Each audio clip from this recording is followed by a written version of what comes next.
करें ज़्यादा से ज़्यादा। तो यहाँ पर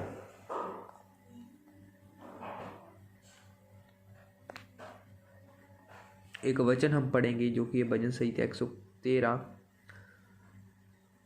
यहाँ पर उसको आप स्क्रीन के ऊपर भी देख सकते हो क्या लिखा।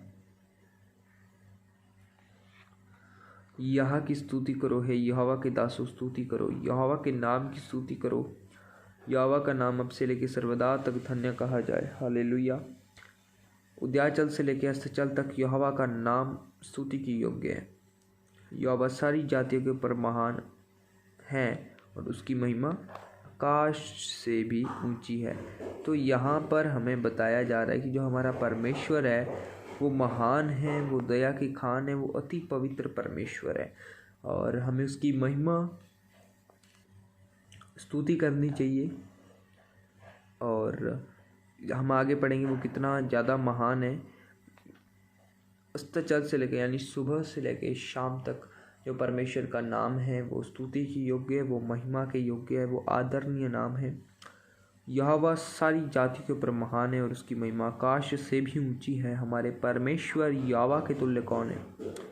वह तो ऊंचे पर विराजमान है और आकाश और पृथ्वी पर भी दृष्टि करने के लिए झुकता है। वो कंगाल को मिट्टी पर से और दरिद्र को खूरे पर से उठाकर ऊंचा करता है। जिसको प्रधानों के संग अर्थात अपनी प्रजा के प्रधानों के संग बैठाए, वह बाँझ को घर में लड़कों की आनंद करने वाली माता बनाता है। यहाँ की स्तुति करो।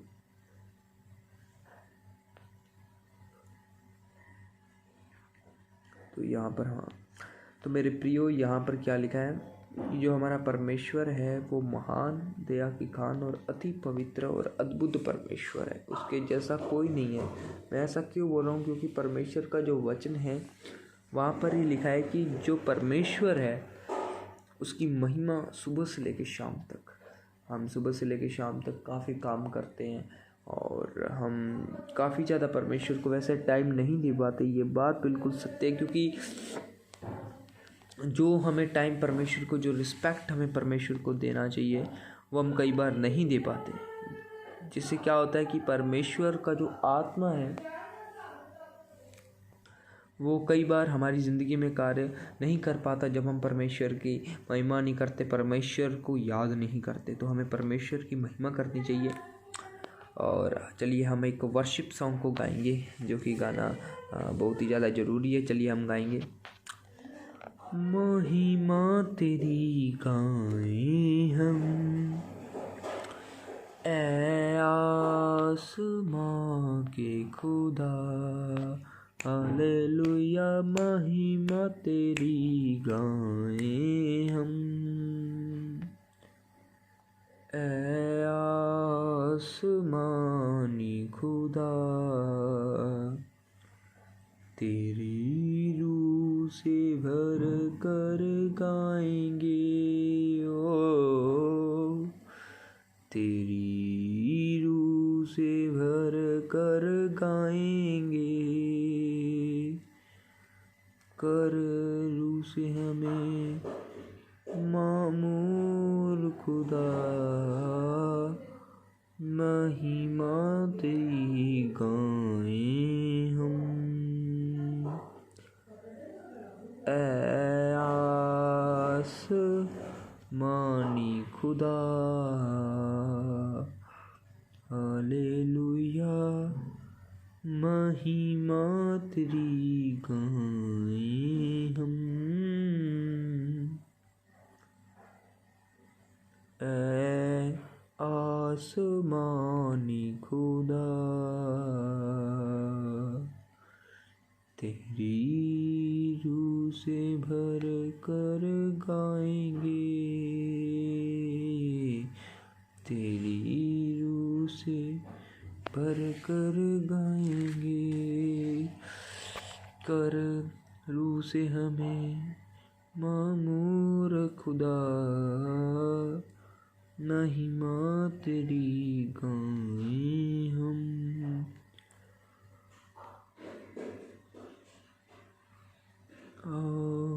आसमानी खुदा।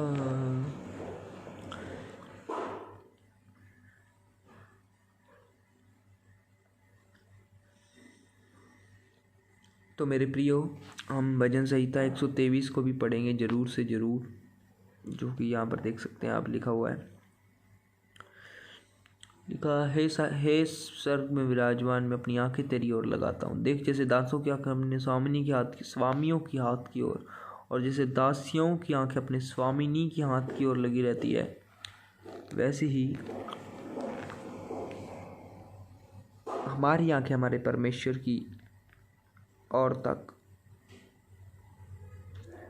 की ओर उस समय तक लगी रहेंगी जब तक वह हम पर अनुग्रह ना करें। आंखें लगी रहने का मतलब कि हम परमेश्वर से उस समय तक प्रार्थना करते रहेंगे जब तक वह हम पर अनुग्रह ना करे। हम पर अनुग्रह कर है यहोवा, हम पर अनुग्रह कर, क्योंकि हम अपमान से बहुत ही भर गए, हमारा जीव सुखी लोगों के ठट्ठों से और अहंकारियों के अपमान से बहुत ही भर गया है। तो मेरे प्रियो, यहाँ पर परमेश्वर का वचन हमें बताता है कि किस प्रकार जब हम परमेश्वर के नाम को पुकारते हैं, जब हम परमेश्वर की जय जयकार करते हैं। यहाँ पर हम फिर से पढ़ेंगे, हे स्वर्ग में विराजमान, मैं अपनी आंखें तेरी ओर लगाता हूँ। किसकी ओर? परमेश्वर की ओर हमें अपनी आंखें लगानी है जब तक वह हमारी ओर दृष्टि ना करे, यानी कि जब तक आपका ब्लेसिंग आपको ना मिले तब तक आपको परमेश्वर से मांगते रहना और प्रार्थना करते रहना है।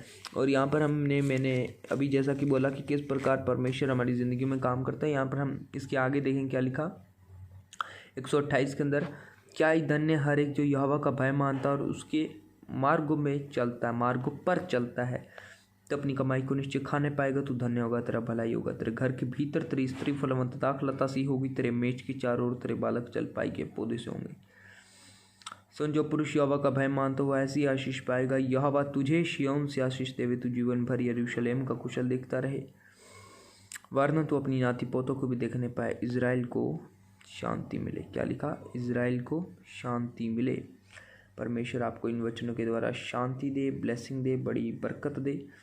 हम यहाँ पर एक और वचन यहाँ पर पढ़ेंगे, जो यहोवा पर भरोसा रखते हैं वे सिय्योन पर्वत के समान हैं, जो टलता नहीं वरना सदा बना रहता है। जिस प्रकार यरूशलेम के चारों ओर पहाड़ है, उसी प्रकार यहोवा अपनी प्रजा के चारों ओर अब से लेकर सर्वदा तक बना रहेगा। हालेलुया। क्योंकि दुष्टों का राज दंड धर्मियों के भाग पर बना न रहेगा। ऐसा ना कि धर्मी अपने हाथ कुटिल काम की ओर बढ़ाए। यहोवा भलों का सीधे मन वालों का भला कर, परंतु जो मुड़कर टेढ़े मार्गों में चलते हैं यहोवा नर्थकारियों के संग निकाल देगा। इज़राइल को शांति मिले। हालेलुया। तो परमेश्वर आपको इन वचनों के द्वारा सचमुच शांति दे, बड़ी बरकत दे, बड़ी ब्लेसिंग दे। सबको जय मसीह की।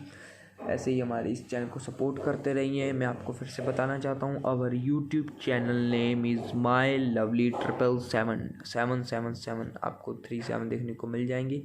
ठीक है, तो यहाँ पर आपको हमारी वीडियोस देखने को मिलेंगी। परमेश्वर आपको बड़ी बरकत दे, बड़ी आशीषें दे। इन वचनों के द्वारा आप बड़ी आशीष को पाएँ। और मेरे प्रियो, मेरे कहने का मतलब यही है कि जब हम परमेश्वर का भय मानते हैं तो सचमुच परमेश्वर हमें बहुत ही आयत से आशीष देते हैं। सबको जय मसीह की। हालेलुया। और इस लाइव को ज़्यादा से ज़्यादा लाइक करें। जितने भी लोग इस लाइव को देख रहे हैं, ज़्यादा से ज़्यादा प्लीज़ लाइक करें, शेयर करें, चैनल को सब्सक्राइब करें। और एक चीज़ आपको ज़रूर करना है, वो है इस लाइव को शेयर। ठीक है, परमेश्वर आपको इस वचन के द्वारा आशीष दे। भजन संहिता 128, 100 शायद 21 भी है, और 100 भजन संहिता हमने पढ़ी। नीति वचन हो सका तो हम आगे पढ़ेंगे अगले लाइव स्ट्रीमिंग में या फिर अगली वीडियो में। परमेश्वर आपको आशीष दे, इस चैनल को भी आशीष दे। सबको जय मसीह।